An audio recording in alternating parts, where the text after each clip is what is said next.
Commander Zixathor's peripheral antennae twitched in irritation as he reviewed the latest batch of reports streaming across his neural interface. The holographic displays surrounding his command pod pulsed with an angry red, reflecting both the status of their invasion and his mounting frustration. "Impossible," he muttered, mandibles clicking in what his species considered a laugh. "Simply impossible." The reports before him detailed yet another failed attempt to establish a foothold on the backward little planet called Earth.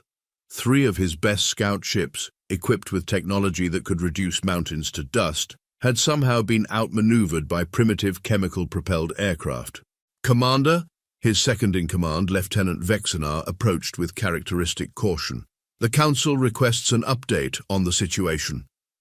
Zixathor's upper eyes focused on the battle statistics while his lower set continued scanning the casualty reports. "Tell them it's a temporary setback. These humans are barely into their atomic age. They still burn fossil fuels for void's sake." The massive window of his command chamber offered a spectacular view of their fleet. 200 ships of the mighty Zarkax Empire, each one capable of devastating an entire continent. The nearest human ships were pathetic in comparison, little more than metal tubes with primitive chemical propulsion. "Perhaps," Vexenar ventured, "we underestimated—" "Nonsense!" Zixathor cut him off, his crystalline exoskeleton reflecting the red emergency lights. "Look at our technological superiority. Our smallest fighter carries enough firepower to level their largest cities. Our shields can withstand their most powerful weapons. Their communication systems are so primitive, they still use radio waves."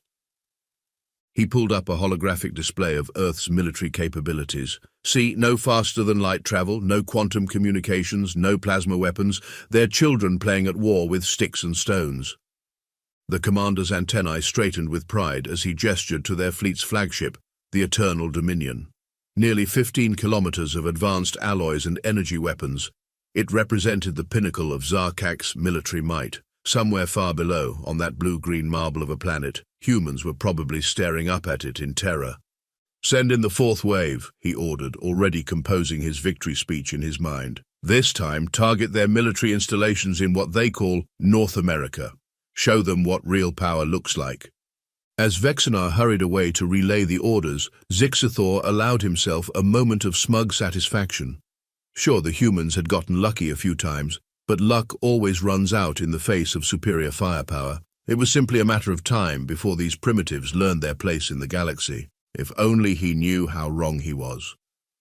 3 solar cycles earlier, the diplomatic mission had seemed like a mere formality. Commander Zixathor recalled watching the recorded footage for the 100th time, still unable to comprehend how things had gone so spectacularly wrong. The diplomatic vessel had landed precisely where instructed, an open area near one of their larger population centers called Geneva. Ambassador Krelthax, adorned in ceremonial phosphorescent robes, had emerged with an honor guard of 8 warriors. Everything followed standard first contact protocols, exactly as they had done with 17 other species. "Your planet now falls under the protection of the Zarkax Empire," the ambassador had announced through the universal translator. "Surrender your military assets and submit to our benevolent rule, and you shall be granted the privilege of serving as a protectorate state." The human response had been unexpected. Instead of immediate capitulation, the only logical response when faced with vastly superior technology, the humans had laughed. Actually, laughed. Their representative, some local authority called a Secretary General, had smiled and said something that would haunt Zixathor's nightmares. "With all due respect, Ambassador, go fuck yourself." The footage showed Krelthax's confusion, his phosphorescent robes dimming slightly. "Perhaps the translation matrix is malfunctioning. You do understand that we can reduce your cities to ash." Another human wearing what they called a military uniform had stepped forward. "And you understand that the moment you try will make you regret ever learning our planet existed." The arrogance, the sheer audacity, these primitive beings who hadn't even colonized their own moon properly, threatening the mighty Zarkax Empire. What happened next still defied explanation. When Ambassador Krelthax had ordered a demonstration, just a small fusion blast over an unpopulated area, the humans had somehow anticipated it. The energy beam never reached the atmosphere. Instead, something had intercepted it. Something the Empire's sensors hadn't even detected. Then came the humans' counter-demonstration. Within seconds, every single one of the ambassador's honor guard dropped dead. No energy signatures, no projectiles, no warning, just 8 elite warriors. Their nervous systems simultaneously shut down by something the Empire's medical experts still couldn't identify. The ambassador had retreated, but not before the uniformed human delivered one final message. "That was a chemical agent you never saw coming. Imagine what else we have that your sensors can't detect. Leave now or find out." Zixthor's antennae drooped as he paused the footage. His species prided themselves on their logical, methodical approach to conquest. But these humans, they defied logic. Who threatens a superior force? Who laughs in the face of annihilation? "Commander," an analyst interrupted his thoughts. "We've detected unusual energy signatures from the planet's surface." "Define unusual," Zixthor snapped, all 4 eyes focusing on the new data stream. "That's just it, sir. They keep changing. Every time we adjust our sensors to track them, they shift. It's like they're learning our detection methods in real time." A cold feeling settled in Zixthor's thoracic cavity. The humans were primitive, yes, but something about them felt wrong. Their responses didn't follow any known behavioral patterns. Their tactics ignored basic strategic doctrine. Even their threats seemed to carry a hint of anticipation, as if they were almost eager for conflict. "Sir," the analyst pressed, "should we proceed with the 4th wave attack?" Zixthor's mandibles clicked thoughtfully. "Yes," he declared, pushing aside his unease, "but double the shield frequencies on all ships and run continuous spectrum analysis on their defensive systems." As the analyst hurried away, Zixthor couldn't shake the feeling that they were missing something fundamental about these humans, something important, something dangerous. The first scout ship went dark over what humans called the Pacific Ocean. One moment, the Stellar Vanguard was transmitting routine patrol data. The next, complete silence. The ship's quantum beacon, designed to function even if the vessel was completely destroyed, had simply vanished. "Impossible," Zixthor had declared when informed. "Nothing can disable a quantum beacon. Nothing." The second loss came 18 Earth hours later. The Shadow Seeker, pride of the reconnaissance fleet, disappeared while investigating something the humans called a cargo ship. The vessel's last transmission mentioned boarding procedures, then abrupt sensor confusion, and finally a garbled message about human laughter. But it was the third loss that truly began to shake the commander's confidence. The Light of Dawn had been their most advanced stealth vessel, equipped with technology that made it virtually undetectable to primitive human sensors. Its mission was simple: observe human military installations from orbit and relay targeting data for the main invasion force. Instead, they watched in horror as humans somehow not only detected it, but trapped it in an elaborate net of space debris. Pieces of their own destroyed satellites, arranged in a complex 3-dimensional grid, had created a maze that the ship's AI couldn't navigate fast enough. "Show me the tactical replay," Zixthor demanded, his crystalline exoskeleton crackling with stress. "Again!" The holographic display illuminated his command pod, showing the Light of Dawn's final moments. The humans had somehow predicted exactly where the ship would attempt to evade, herding it into what seemed like random debris paths until... "Freeze playback!" His antennae twitched violently. "There! What is that?" The image zoomed in on what appeared to be a primitive nuclear device strapped to a piece of satellite debris. The humans had turned their own space junk into weapons, creating a minefield that adapted to their quarry's movement patterns. "Sir," Lieutenant Vexena's voice quavered slightly, "the fleet captains are requesting an emergency council." Of course they were. 3 ships lost to a pre-FTL civilization. It was unprecedented, embarrassing, concerning. The emergency meeting proved even more disturbing. Captain after captain reported bizarre human tactics that defied military logic. They used their own atmospheric aircraft as missiles, their pilots showing no regard for self-preservation. They deployed electronic warfare that somehow predicted and countered Zarkak's encryption algorithms. Most disturbingly, they seemed to be learning, adapting, and improving their tactics with each encounter. "They're testing us," Captain Yarel Manex of the Sunset Fury declared, her antennae rigid with anxiety. "Each engagement reveals more about our capabilities while concealing their own." "Nonsense," Zixthor countered, but with less conviction than before. "They're primitives who got lucky. Their technology is centuries behind ours." Is it? Another captain activated a holographic display. Watch this footage from the Shadow Seeker's final moments. The recording showed human soldiers boarding the scout ship. Standard procedure right until the moment the humans encountered their first security barrier. Instead of trying to hack it or disable it, they sang at it. Actually sang. The crystalline structure of the barrier, designed to be impervious to any known form of attack, had resonated with their voices and shattered. They're not fighting the way an advancing civilization should, Urelmex continued. They're fighting like they've been waiting for us, Vexenar finished quietly. Like they've spent their entire history preparing for this moment.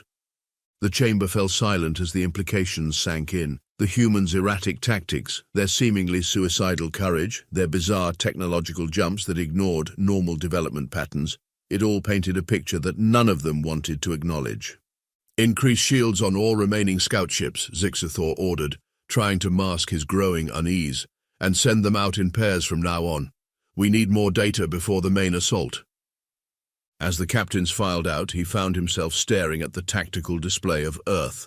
Such a small, insignificant planet, so primitive, so technologically backward, and yet they had lost 3 of their best ships without the humans even seeming to try. Commander Zixathor's antennae lay flat against his skull as he absorbed the intelligence report. What had started as a routine analysis of human military capabilities had evolved into something far more disturbing. This can't be correct, he muttered, mandibles clicking rapidly. Cross-reference these statistics. The AI confirmed what he didn't want to believe. Unlike every other known species, humans hadn't developed their weapons in a logical progression. They had somehow jumped from primitive projectile weapons to splitting atoms in less than a century. Their technological advancement didn't follow any predictable pattern. Display their major conflicts, he ordered, and immediately regretted it. The holographic display filled with centuries of human warfare, each conflict more brutal than the last. While other species typically developed more humane ways of fighting as they advanced, humans had gone the opposite direction. They had turned their own planet's resources into weapons. They had weaponized the weather, sound, light, and even their own bodies. Focus on their adaptation rate, he commanded, his thoracic cavity tightening as the data streamed past. What he saw defied explanation.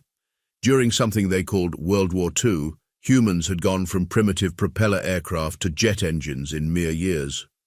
Their nuclear weapons had evolved from simple fission devices to hydrogen bombs in months, not decades. Every time they faced a new threat, they didn't just overcome it, they absorbed it, improved it, and turned it back on their enemies. Sir, his analyst interrupted, you need to see this psychological profile. The new data made his exoskeleton bristle. Humans didn't just accept casualties, they expected them. They didn't just face death, they laughed at it. Their entertainment was filled with scenarios of alien invasions, and instead of being traumatized by such thoughts, they enjoyed them. Show me their response to superior forces, he ordered, dreading what he'd find. The results were worse than he feared. Humans had a bizarre tendency to fight harder when victory seemed impossible. They deliberately used inferior weapons to take on stronger opponents.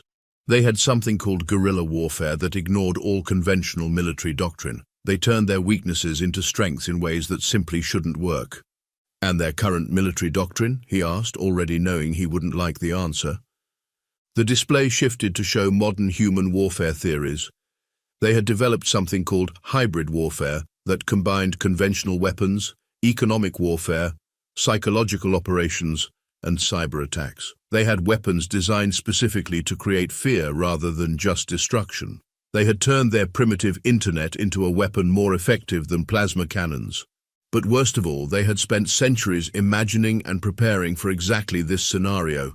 Their fiction, their military planning, their technological development, all of it seemed purposefully designed to combat a technologically superior alien force. One final query, Zixathor said, his voice barely a whisper. Show me their theoretical weapons, the ones they've conceived but haven't built yet. The list that appeared made his blood run cold. Antimatter bombs, weaponized black holes, von Neumann machines, grey goo scenarios, things that no primitive species should even be able to conceptualize, let alone plan for. Delete this report, he ordered suddenly. Sir, the analyst's antennae twitched in confusion. Delete it, now. If the Council sees this, he left the thought unfinished. The Zarkak's empire had strict protocols for dealing with potentially catastrophic threats to galactic stability. As the data wiped itself from the system, Zixathor stared out at the seemingly peaceful blue planet below. What had they gotten themselves into? The fourth wave attack was supposed to be a demonstration of overwhelming force. Instead, it became a lesson in human insanity. Commander Zixathor watched in mounting horror as his carefully orchestrated assault fell apart. 30 capital ships, each carrying enough firepower to level a continent, moved into position above Earth's major military installations. The humans had to see the futility of resistance. They had to understand they were outmatched. They didn't. "Sir, multiple launches detected from the surface," Lieutenant Vexenar's voice cracked with tension. "Primitive missiles," Zixathor dismissed. "The shields will—" The rest of his sentence died as he watched 3 of his ships simultaneously explode. Not from the missiles, which their shields had indeed stopped, but from something else. Something that had approached from behind while they were focused on the obvious threat. "What in the void was that?" he demanded. "Sir, they used their own civilian aircraft as carriers, packed them with explosives and human pilots." Zixthor's antennae went rigid. "The pilots ejected?" "No, sir. They stayed with their craft until impact." Before he could process this madness, another alert blared. The humans had launched what appeared to be massive satellites directly at his fleet, but these weren't weapons. They were space stations, their own orbital habitats, turned into kinetic kill vehicles. "Evasive action," he ordered, but it was too late. The massive structures broke apart on impact with their shields, but that was apparently the humans' plan.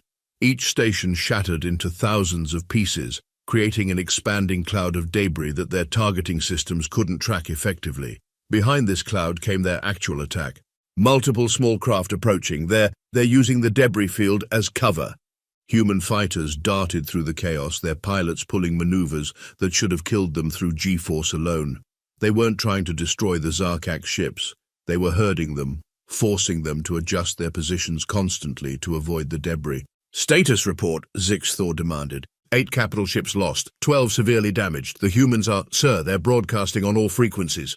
A sound filled the command chamber. Music. The humans were playing music during battle. Something about never giving up and letting down. The psychological warfare was as bizarre as it was effective.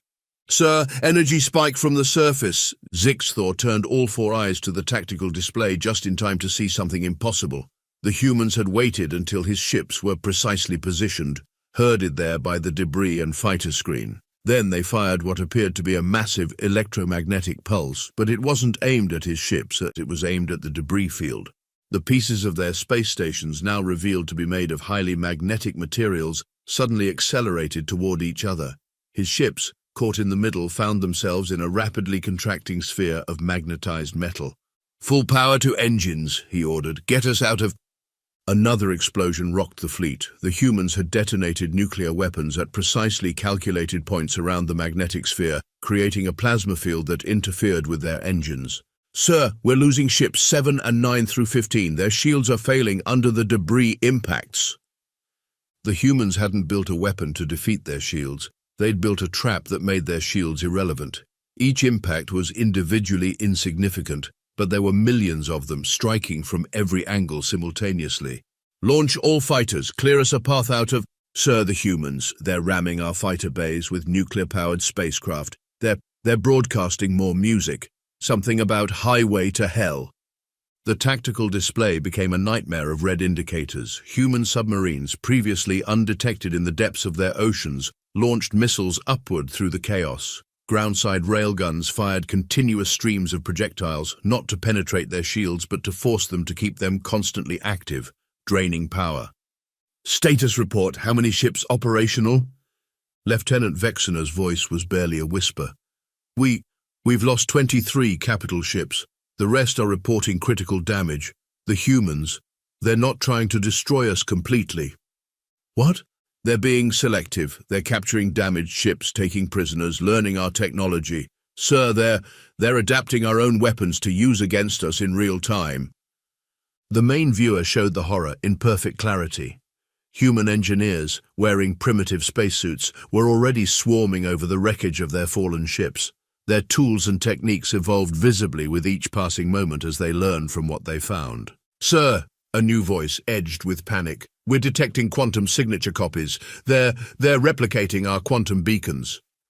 Zixthor felt his exoskeleton grow cold. The humans weren't just fighting them. They were consuming them, learning them, becoming them. "All ships, emergency retreat. Get us out of this system." But even their retreat was costly. The humans had predicted their escape vectors, seeded them with more debris fields and gravitational mines. 5 more ships lost before they could make the jump to hyperspace.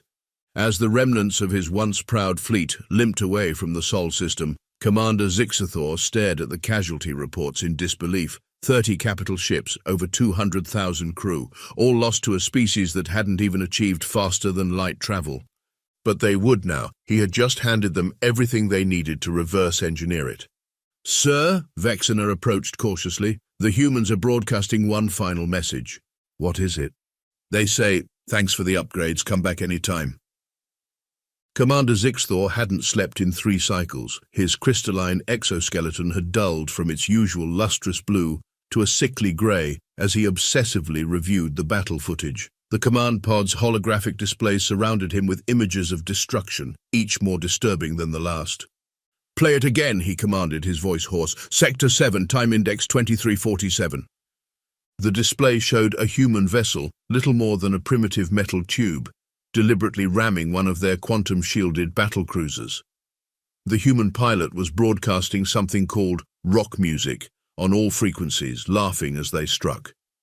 The shield generators, designed to withstand energy weapons that could vaporize moons, had never been programmed to handle raw kinetic impact at that speed. "Freeze," his antennae twitched spasmodically. "Enhance the debris field." The image zoomed in, revealing something that made his thoracic cavity clench. The humans hadn't just destroyed the battlecruiser, they'd captured key pieces of it. Even as the battle raged, their engineers were already reverse engineering Zarkak's technology. "Show me their nuclear arsenal statistics." The display shifted, presenting a nightmare in numerical form. The humans possessed enough nuclear weapons to destroy their own planet several times over.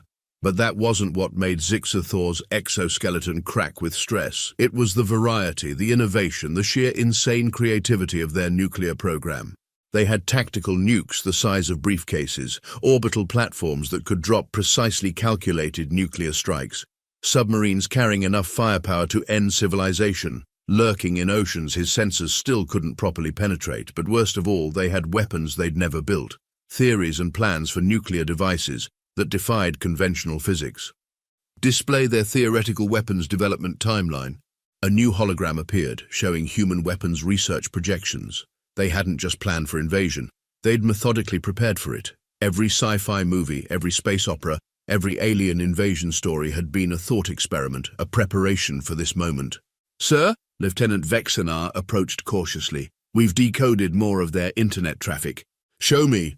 The new data stream made his blood run cold. Humans were already sharing technical drawings of Zarkak's technology on something called Reddit.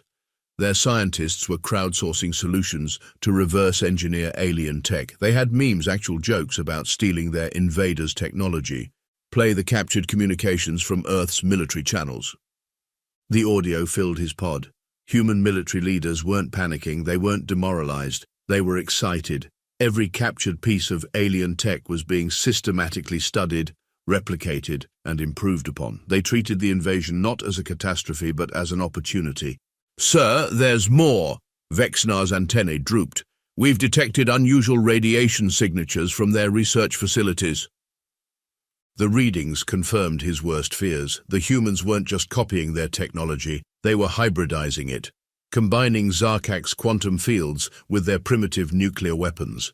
Integrating alien metals into their kinetic kill vehicles, they were evolving their warfare capabilities at an exponential rate. "Show me their adaptation curve."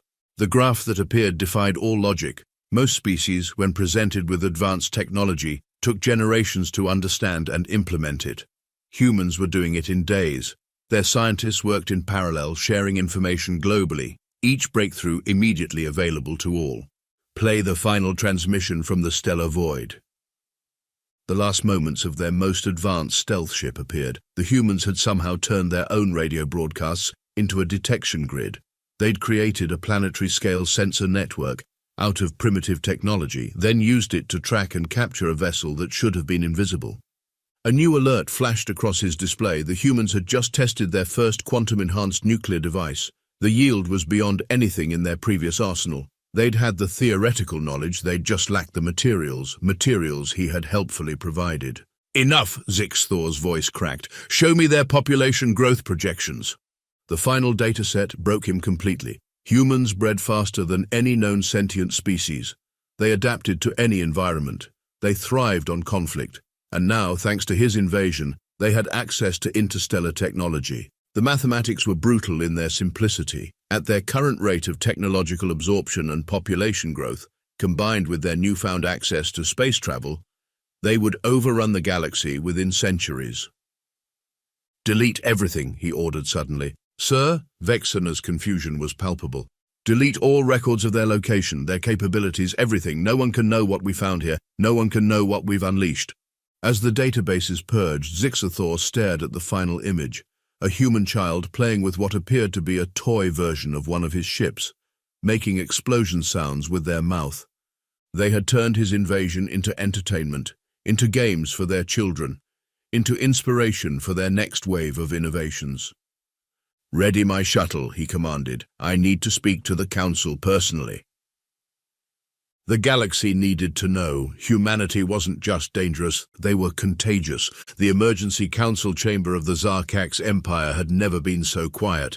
12 of the most powerful beings in the galaxy sat in stunned silence as Commander Zixthor concluded his presentation.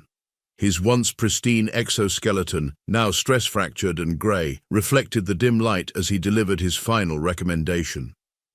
"We must initiate Protocol Zero," he declared, his voice carrying none of its former pride. "The Sol system must be quarantined, permanently." Supreme Councillor Kexnar's antennae bristled. "You realize what you're suggesting? Protocol Zero hasn't been invoked since the Nightmare Wars." "With good reason," Zixthor agreed, "but we have no choice. The humans—" His voice faltered. "The humans are unlike anything we've encountered." The holographic display showed their casualties again. 30 capital ships, 200,000 crew, billions in resources, all lost to a species that still thought digital watches were pretty neat. "But they're primitive," Councillor Mexithor protested. "They haven't even colonized their own solar system." "No," Zixthor clicked his mandibles grimly, "but they will now, using our technology, improved by their insane innovation rate. Did you know they have an entire genre of entertainment dedicated to defeating alien invaders? They've been psychologically preparing for us for centuries."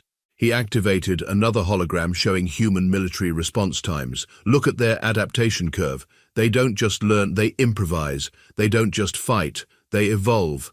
Every defeat makes them stronger. Every loss teaches them. Every ship we lost gave them centuries of technological advancement." "Surely we could simply sterilize their planet," another councillor suggested. "Our remaining fleet could—" "No," Zixthor's vehemence startled even himself. "You don't understand. They're ready for that too. They have bunkers, seed vaults, contingency plans for every apocalyptic scenario. And worse, they have their own sterilization plans. They built enough nuclear weapons to destroy themselves 3 times over, just in case they needed to take an enemy with them." The council chamber's lights dimmed as he displayed his final evidence. "They have a concept they call mutually assured destruction. They pointed civilization-ending weapons at themselves for 50 years, playing a game of chicken with extinction, and they considered this normal."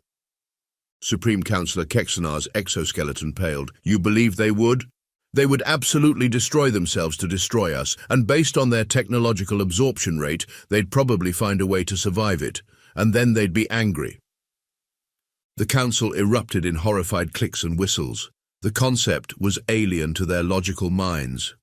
What species would risk their own extinction as a military doctrine? "There's worse," Zixthor continued. "They're expanding. Now that they have our tech, their growth will be exponential. They reproduce faster than any known sentient species. They can survive in almost any environment. They treat combat as entertainment, and now—" He paused, mandibles clicking in distress. Now they know they're not alone in the universe, and they know they can beat us. The display showed projections of human expansion with their newly acquired technology. The growth curve was terrifying. If we don't quarantine them now, they'll spread. Every world they touch will become like them. Their chaos, their innovation, their insane military doctrine, it will infect the galaxy like a virus. The council chamber fell silent again as the implications sank in. Finally, Supreme Councillor Kexnar spoke. Protocol 0 is hereby initiated, she declared. The Sol system is now classified as a Class X prohibited zone. All records of its location will be purged from our databases.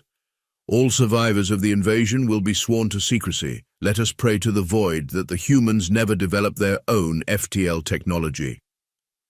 As the council dispersed, Zixathor remained staring at the final image, a human child's drawing of their battle, complete with crayon explosions and a smiling stick figure, surfing on what appeared to be a piece of his own ship's quantum drive. Sir, Lieutenant Vexenar approached. The quarantine beacons are ready for deployment. Zixathor nodded. Deploy them, and Vexenar, add a message to the warning signal. Sir, just 3 words, leave them alone.